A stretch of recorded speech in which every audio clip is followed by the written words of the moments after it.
Hey everybody, Wes here with Christian. We're going over Friday's workout, and lucky you, it is a sprint that is going to totally tax the legs. But first, we'll go into the strength, front squat. We did our power cleans, we did our deadlifts at this 4-2-2-2. So we're going to end with the front squat and the same thing. In the strength, of course, we'll take it from the rack, but coach is going to show up from the floor. Making sure when we get set up with this bar that we're getting those elbows in front of the bar. I've heard coach talk in class, does a great job about talking about how if we can't get them up here without arching, how we still want to bring maybe them down a little bit, but stay in front of the bar.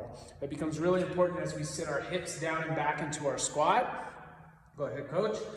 That we're not letting those elbows just totally bring us down and forward. So if we struggle with some of that mobility, okay, we want to think about maybe pulling the elbows back down so we can stay more upright. The other thing that we see a lot, go ahead and pause at the bottom of your squat. I'm going to make you work today.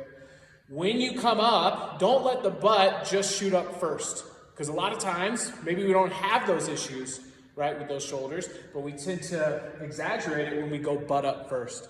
So when you're at the bottom of that squat, staying active, push out with the knees and think about your hips and your shoulders rising together as if somebody had a string and they were just pulling you up out of the bottom of that squat.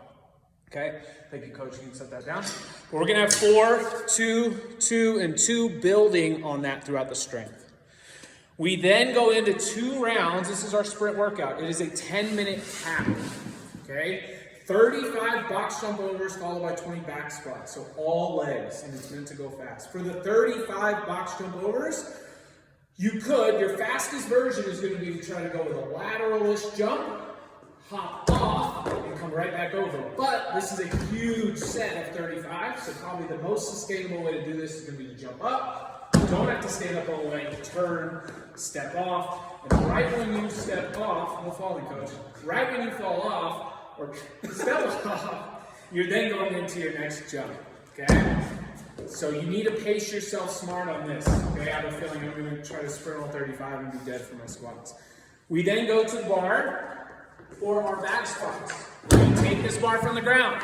You already have done cleans and deadlifts this week, so let's make sure we get a good clean. We've already done push press this week. Let's get a good push press over the head. Make sure your feet are set into your squat position. Sometimes I see when we get this bar on the back, our feet are too narrow, and when we go into that first squat, it's really rough. After the jumps, you're going to be shaky. Be prepared for it. Go ahead and go down into that back squat. Good. This will feel different than your front squat a little bit. You can have a slightly more forward torso angle. We still want to keep that bar over the shoelaces if we were looking at you from the side. Okay? It is 20 reps. You can rest, coach.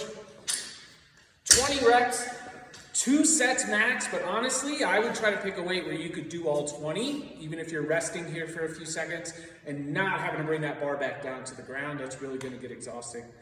But it's just 2 rounds, meant to be a sprint, so go as fast as you can at that steady pace. Maybe we can push it under 8 minutes, 9 minutes, okay? But it's all going to be legs. Push through that pain.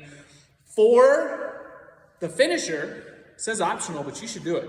5 minutes, okay? You're not going to be exhausted from the sprint anyway, so we want more. Everybody wants more at the end of class. We're going to have 5 minutes of max ball slams, okay? With that ball, we want to forcefully slam, just like coach is doing. He's about to break the ball.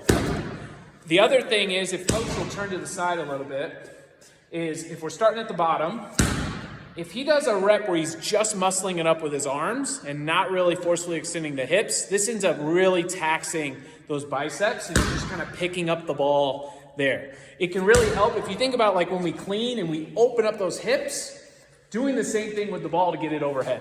So the more we forcefully open those hips on the way up, it's going to help us get that ball overhead. Only 4.5 more minutes to go. Got it. So max number of reps for that 5-minute finisher there, okay? Fun day here on Friday. Front squats, box jump overs, back squats, and ball slams all on the same day. Have fun. We'll see you then.